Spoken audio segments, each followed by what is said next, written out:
Malakas ang hinala nila Frances na si Aurora ang nagtago kay Sam dahil ayaw nitong ilayo ni Sam ang anak ni Paco. Nagtutulungan sila Frances at Jericho para mahanap itong si Samantha, habang nahawaan naman si George at Ross sa kasakiman ni Galvan.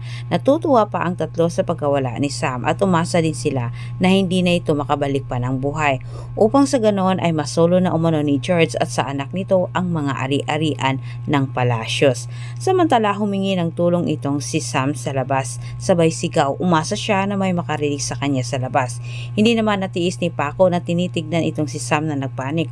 Parang gusto niya itong kumprontahin patungkol ito sa sumbong ni Aurora sa kanya. Napilitan itong si Paco na magpakita sa kanyang asawa, ngunit hindi sa kanyang katauhan kundi bilang isang palacios killer. Nang makita ni Sam itong si Paco, natataranta siya ng sobra, takot, at ang buong akala ni Sam ay katapusan na niya. Ngunit laking pagtataka na lang ni Samantha na walang ginawa ang palacios killer sa kanya.